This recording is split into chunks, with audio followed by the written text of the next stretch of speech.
Break Fix Podcast is all about capturing the living history of people from all over the autosphere, from wrench turners and racers to artists, authors, designers, and everything in between. Our goal is to inspire a new generation of petrol heads that wonder, how did they get that job or become that person? The road to success is paved by all of us because everyone has a story.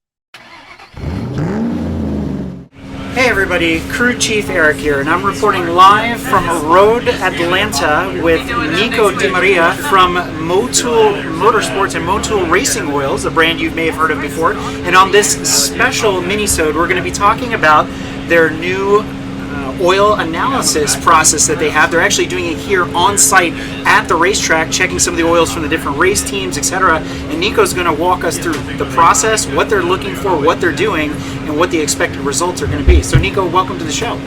Ciao Eric, thank you for coming by. Thank you for stopping by the Motul lab. I don't know if your fans have gotten to know what Motul is doing with IMSA and with other associations. In a way, the Motul Racing Lab was born as an effort to bring added value to racing that is kind of a particular thing in Europe. Everybody's into cross-country rally, so when we got the Dakar sponsorship, this big off-road series that happens every once a year in different places of the world, so we said, okay, what can we do different for the riders, for the crew chiefs, and we come up with the idea of bringing in a chemical lab that we can use for analyzing what's going on with the oil components, additives, base oils, etc., and with the actual engines or transmissions as well. So we said, racing lab, there we go. We mounted this structure that, as you can see, has a fly case, can travel all around the world. So whenever we have a series with sponsor, we brought it there, and we make this service available to all teams and for some of the crowd that might be curious about what's going on with their engines, with the transmissions. It's all free, and it's for the love of the sport and for bringing in service to everyone. Very cool. So our listeners will be familiar with the previous episode we did with Blackstone Labs that's based out of Indiana, and so obviously they have a whole operation, big building, you can see the tours and the videos and things like that, and Blackstone Joe clued in our audience on how they do their process. But this is cool to see this, and then we're actually in an old Airstream, which makes it even kind of cooler to see all this equipment here and to be here on site at the racetrack and looking at some of the race team oils. So you have a sample here in front of you on the lab desk. What are we looking at? So first of all, it's great that you guys have seen or listened to the Blackstone special, because in a way this is like a mini production lab. Okay. Good thing about companies like Blackstone is that they can do massive amounts of samples with repeatability, very fast, and with this equipment we can do pretty much the same thing but with a slower pace. We're used to producing about 60, 70 samples per day, whereas a big lab is close to the hundreds, or more than hundreds. But you're looking specifically at race cars, not necessarily trucks and passenger cars and rental cars or whatever it might be. Usually yes, but in this case we've had a lot of fans that brought over their samples or that told us, hey, my car is parked here, could I have a sample analyzed? Yes, sure thing. We have the pumps and everything, so we can collect the sample and run it straight away. So it doesn't matter if you have a Suburban with a Detroit diesel engine or you're driving a Corvette, you're getting your oil analyzed. Very cool. So, again, we have a sample here. What are we looking at? Which team is this from? Well, this one I don't know if you can say. Yeah, we can say it. I mean, it's not like we're going to share anything confidential. This is United Autosports sample from car number 2. Okay, very cool. This is the training sample, so it ran for about 3 hours. So our idea is to set up like a baseline. Okay. And afterwards we're going to get an extra sample once they come back from the track later in the day. So the whole point about this is reliability and having a heads up of what might be going down, if anything. So this is the 300V Motorsports oil. I've used it myself in my race car, and it's an ester-based oil. It's a different type of synthetic. Mm-hmm. So a lot of people might not be familiar with that. Can you kind of break down what makes the Motul Racing Oil special compared to some of the other brands? Well, a lot of people talk about the esters, and yes, they are a big part of our formulations, but it's not only about the base oil, about these esters and the way they clinch to the surfaces and cut friction down. but you also need to take into account the special friction modifiers that we use in these racing formulations. Because in the end, everything is about maintaining a high level of protection against wear and tear, but also you need to bring friction down because you want power to go up, right? Yeah, power exactly. and torque to go up. So these formulations are completely biased towards high performance, high protection. And high temperatures too. Absolutely, yes. Esters and other type of base oils are going to give you that extra protection against thermal breakdown, thermal degradation.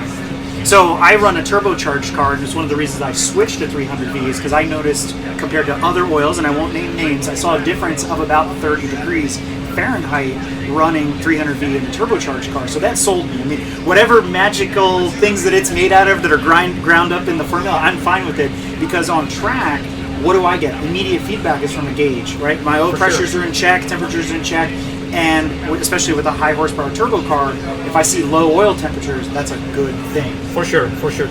Turbo is one of the biggest enemies we have for the oil. As you know, it's a very, very small surface. It heats up pretty quickly and pretty badly because of the exhaust gases coming through them. So you need to have a consistent product in order to keep viscosity consistent, have a stable oil film protecting, and also you need to have, you know, this fluid ability to have the oil coming through the turbo, taking up and soaking up all of that heat and bringing it over to the oil cooler, to the oil sump, so that it cools down. So as we talk about comparing 300V maybe to some other oils without naming names, you did mention additives. So I've never really researched the 300V additives. I didn't really think maybe there were that many, but I also felt like 300V had a lot of things already built into it. So what kind of additives would somebody look into when using a motorsport-based oil? Well, Coca-Cola is not going to talk about the recipe, right? But I could give you like a main hint. A lot of the stuff that we use here is based on molybdenum dithiocarbonates, right, which are kind of like top-tier friction modifier compounds that we are using nowadays. We are now into our, I would say, second iteration of 300V formulas from 2000 to here. We are just launching it in some events. You will see some of the cans over here. And the good thing about this is that we are not only beefing up these friction modifiers, we are also creating an oil that's a lot more compatible with biofuels, which is a big thing when you start talking about high performance, oxygenated fuels. And even for guys that are daily driving and using 300V, it's great because you can make your calibrations with E85 or E100, and you can extend your oil change intervals because now the oil is a lot better prepared to take these oxygenated fuels, these bio-based fuels.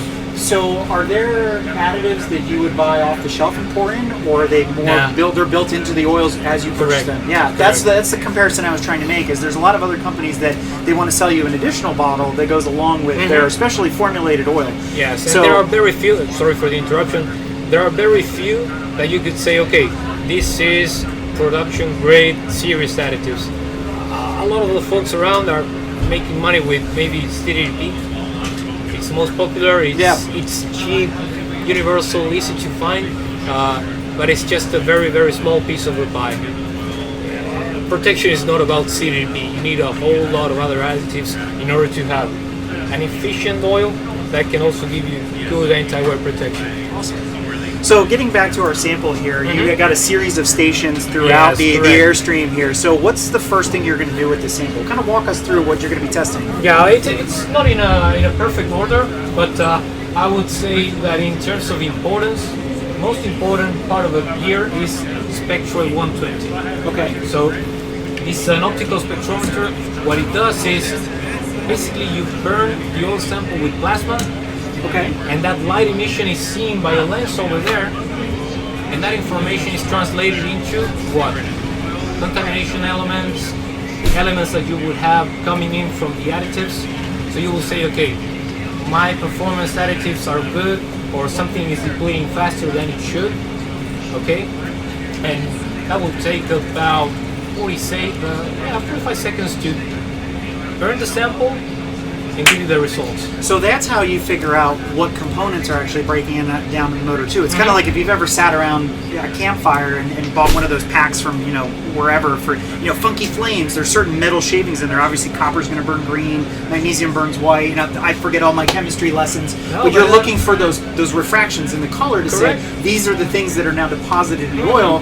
Which then, if you know your engine homework, you can say this particular component is made of lead, like old lead bearings, or it's made of copper or whatever. You can sort of pinpoint what might be failing. And you start making these correlations between what's going on in the engine and what you're seeing coming in on the results. Yeah. So you could have a premature piston ring failure. You could pinpoint that. Exactly. Oh, I'm seeing a lot of iron, a lot of aluminum, and some chrome. Okay, this might be coming from the piston cylinder interface. So that's cool, and that machine, for those that can't see it, is actually not much bigger than what I would consider a dorm refrigerator. It's not super huge. It actually looks like you'd make ice cream out of it the way the front is designed. It's kind of funny. So then you go from like an espresso machine. Yeah, it is kind of like an espresso machine. So you go from the Spectro 120 to what's your next phase? So with this one, like I said, we have elements and wear components, right? Then we move on to fuel dilution. So fuel dilution is a big enemy for us because first of all, it will thin down the oil. Right. And the thinner the oil, if the engine is not prepared for that, you have higher wear, right? Also, it oxidizes the oil, so it will make it last less. So you need to control fuel dilution. So fuel dilution meter right here. So I have a question about that. I was recently helping someone with an Audi, and one of the recommended stages, it's a turbo car. They were saying, "Oh, use this additive. It's an oil flush." And I opened the bottle and I smelt it. I said, "Man, this looks, smells, and by touch felt a lot like diesel, right?" So would you'd be able to detect that using that device to say, "Hey, somebody's used something to quote unquote flush the engine of whatever oil was in it previously." I would never do that with. No, you see, I started working in a truck and bus garage. Okay. So back then it was pretty usual to just flush diesel engines with diesel, Right.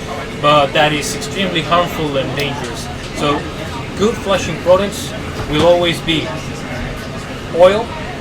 So you will use a lighter base oil, and you will have a very concentrated detergent package. Okay. Because you don't want to clear big chunks of debris, right? You want to easily dissolve those deposits so that you don't clog anything. Right. You don't want to clog your oil pump, your check valve, or maybe a lifter. Right. So it needs to be like this very easy-going cleanup process, and you need to get all these debris dispersed in the oil. Okay. So when you take the oil pan, the drain plug, out of it, everything is going to come out with this old oil and the detergents that kept it, along with the oil.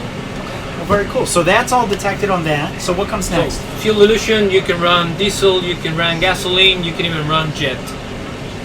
Okay. Very cool. Yeah, so it's very thorough. Then we move forward to viscosity. So this little gizmo here is going to give you the kinematic viscosity at 40 degrees, which is the ability the oil has to flow, right? Right. And from there you can calculate directly with the equipment the kinematic viscosity at 100 degrees. So you get your full SAE grades with a very good precision. So that's both the cold and hot side of the number. Exactly. Let's say they 0 W40, which we talked about. Yeah. Correct. So you get the full spectrum. And you're not going to hit those numbers exactly. You're going to be within an acceptable tolerance or acceptable range. Yeah, but the range, the tolerance that it has is very, very close to actual kinematic viscometer from a big lab. Oh, interesting. Yes. And for those that are listening, both of these machines are about the size of a label printer. I mean, or it's something you'd see on a cash register. They're not very big at all. Correct. So you're using drops from this, or how much of this sample oil are you using as you go from machine to machine? Let me show you. It's almost nothing. So it's 60 microliters for the viscometer. I need to fill up this small pipette. Wow. So his pipette is, I don't even know how to describe that. It's tiny. It's maybe an inch and a half long, and in diameter it's less than an eighth of an inch. Toothpick. Yeah, half a toothpick. Yeah, it's very small. So that's not a lot of oil. to be able to perform these tests, which explains why the machines aren't that big. Elements and wear materials, just this. So he's showing me this cap. It's about the size of 2 valve stem caps is what the trace results come out in when everything's said and done. Yes, and the fourth equipment, this is an IR, infrared spectrometer. So with this guy you're going to get oxidation, which in a way is degradation coming from the oil, sulfation, contamination with ethylene glycol, water, and it's also going to give you a not that precise, but still a very good reading of fuel contamination. Yeah. So that's going to give you the indication whether or not maybe the head gasket's about to go, because you have antifreeze going into the oil, and so you'll be able to pick out those traces. Yes, or maybe, okay, your car got overheated, you need to tell, okay, should I change the oil or not? Right. Well, if it's too oxidated because of the heat, you will see it with this one. Interesting. Also, say that you have someone sponsored and you want to tell, hey, is this guy using this oil or not? Or a warranty process. Interesting. Okay. Because once you get your baseline, it's going to give you a curve, which is a spectra of the genuine fluid. So if you put an oil sample there and it's completely off the spectra, like wrong combination of additives that you will see in these specific points, you can say, hey, this is not the fluid. Interesting. So does that also give you the ability to determine your change intervals? Because a lot of people talk about that. When should I change my oil? How do I know if the oil's broken down or if it's been cooked or burnt? You know, there's different terms. I would say that it's an intersection of all the different apparatus. Okay. Because from a chemical point of view, the oil could be great, but maybe it's shear down because of mechanical stress. So chemically it's perfect, but if it's shear down and the viscosity is completely off, you need to change it. Or the viscosity could be perfect, but then your ability to control certain things inside the engine is completely off because the additives got depleted, you need to change it. So you always need to look at the big picture, right? It's like a blood analysis. Yeah, no, absolutely, because oil is the blood of the engine, so that makes total sense. It's a great analogy. Yeah, so there, no, go ahead. Once you have all the measurements done, all data is stored in the database, Okay. and you can print a report for the customer, the crew chief, whoever is interested in looking at the facts. Yep. And you can present it in a graphical way so that people that doesn't have that much of a technical knowledge can see it in layman's terms, I would say. So you're doing this here trackside, so how long does it generally take for you to go through and process one of these samples from the race teams? How urgent? I mean, obviously, if they think something's wrong, they want it back right away. If we're in a rush, I would say 5 minutes, you have it printed. Wow, that's really good. Yeah, print it, comment it, everything. Nice. Very cool. So there's one more machine over there. Is that part of the cycle, or does that make ice? Yeah, correct. Correct. That's completely off of the lab. All right. Forget about that one. Don't worry about that. There are other equipments. I mean, this company Spectral is great because they provide a solution for pretty much anything you need on the field. This is the same equipment that you would find at a maintenance base for the DoD, Yeah, exactly. or big mining companies. Or at Blackstone, right? Yeah, but again, small, portable. Right. These babies could take whatever kind of abuse you will put them through. So that's the reason why we chose them for Dakar. It's moving every day, driving 9 hours, bumpy roads, a lot of dirt, extreme heat, extreme cold. So you guys have been here for a couple of days now. Have you seen anything stand out? You're like, oh my god, I can't believe this was in the oil? Or is it all pretty par for the course right now? For the time being, it's kind of normal. We did see some weird things that were surprises to the customers. Some of them racing, some of them, you know, Just people here in the just field. walk-ins that said, hey, cool, oil analysis. I want to get my oil checked. Matter of fact, we're just bringing back one. I won't mention the brand, but we got kicked in the shoulder by a team that guy recognized me. He says, look, we're using this. They told us to use this in this, again, service oil. Right. You know? No, Yeah, so things like that is like he'll say to us, okay, so why would I use this while we're using it in a prototype and then we're using a service oil? But we have very committed products like the 300V that are been tested and formulated for competition. And we have a service line, right, that's committed in a different way. Right. So this is going to be great to know the outcome of that product because he ran it already to see, well, is there a benefit of that? Did we, as you know, even if they're just mechanics, did we calculate how much volume? Did we mess something up? So the only way we find out is by looking at that product, looking at what they told them to add, because it's again a street product, and then we do an outcome like saying, okay, this is what we see here, and and this is what we have that is now formulated. You don't have to add any additives. You don't have to do that. It's committed 100% for competition.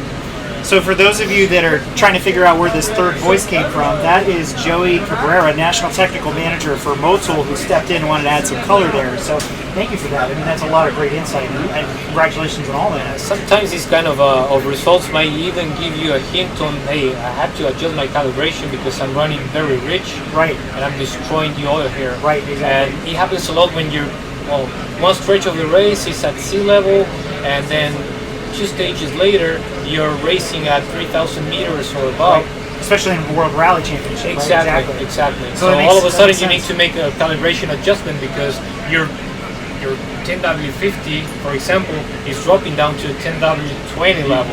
Yeah. So that's a big, So I guess the watch big, out. I mean, with that being said, I guess the big reveal is after the 12-hour, what's the oil look like, right? And see what the sample, you got to put this in the database now to make that comparison for tomorrow. That's a cherry in the cake for us. Yeah. So that's awesome. That consistency over a period even of 24 hours, how that oil lit up, did it drop viscosity, did it shear a lot? All those things are very key elements when we even made the new 300V. So we never stopped researching and developing. That's awesome. No, that's a constant feedback loop, right? So in the software world, we call that continuous pipeline, right? Where it's the result feeds the development and it continues to flow that way. That's the only way you evolve, and that's awesome. So I know, Nico, you're super busy, but this is great that you took some time out to kind of explain this mobile analysis unit you have here. This is really awesome to see. It's the first time I've ever seen it trackside. So this is cool, and thank you guys for your time, both Joey and Nico. And we look to follow up with you guys on another episode where we can talk more in depth about Motul. So listeners, pay attention for that in the coming weeks with a special Motul episode where we'll talk about the brand and everything they have to offer. So thank you guys. No, thank you for dropping by. And grazie Nico. Grazie mille. Motul has brought a lubricant analysis machine to the fan zone here at the 24th annual Motul Petit Le Mans to both help competitors cross the finish line and provide free oil analysis to racing fans. The Motul Racing Lab is a state-of-the-art mobile laboratory capable of analyzing the lubricants running in your engine. Now, what will these analyses bring to you? Well, this predictive tool will allow you to organize your vehicle's maintenance schedule. The Motul Racing Lab can also search for metal elements present in the lubricants to detect premature or accelerated engine wear, and thus know if it's necessary to carry out replacements of parts. It will analyze the composition of the lubricant in use to highlight any coolant leaks or fuel dilution that may damage the engine and limit its performance. With a free oil analysis from the Motul Racing Lab in the fan zone, you can follow the evolution of these factors daily and recognize the development of lubricant agents and degradation due to extreme conditions of use.